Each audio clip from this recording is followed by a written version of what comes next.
For 1,600 years, the legend that Peter was buried on this spot had empowered the popes in life and beckoned to them at life's end. Down through the ages, dozens of popes, cardinals, and saints have been buried beneath the basilica to be near the tomb of Peter. Clad in rich vestments, embroidered robes, and bejeweled mitres, the symbols of their exalted office, they lie within vaulted crypts beneath the basilica, all drawn to Peter's legendary resting place.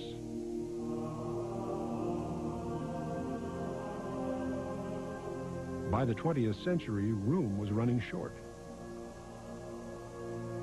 Finally, in 1939, workmen began enlarging the papal crypt. Suddenly, incredibly, they found themselves face to face with the legend of Peter's burial site.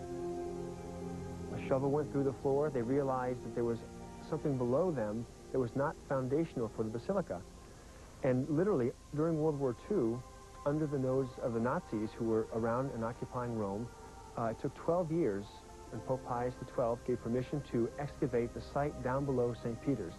And bucket by bucket, sometimes during night, they would take the dirt out.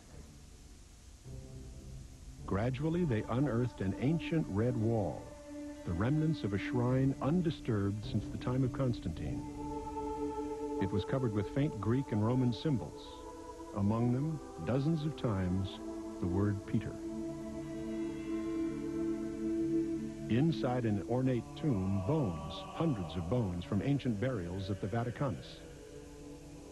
The bones of boys, of women, even animals.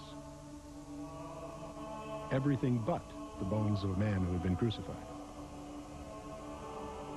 Finally, they found one more set of bones.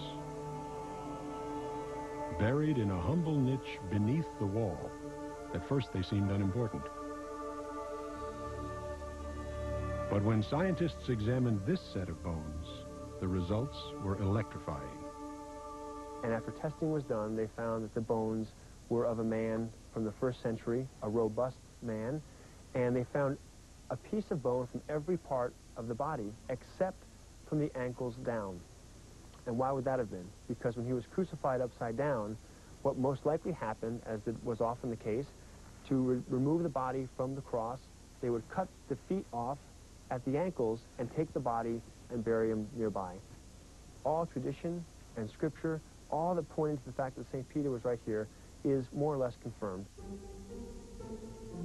The ancient bones were returned to their simple resting place. For 19 centuries after his crucifixion, Peter's burial site had been a matter of legend and faith. Finally, in an era of rampant skepticism, that legend and faith were vindicated. St. Peter's stands exactly where it ought to stand. A plumb line dropped from the dome would pass through the main altar and straight down to the grave of Peter.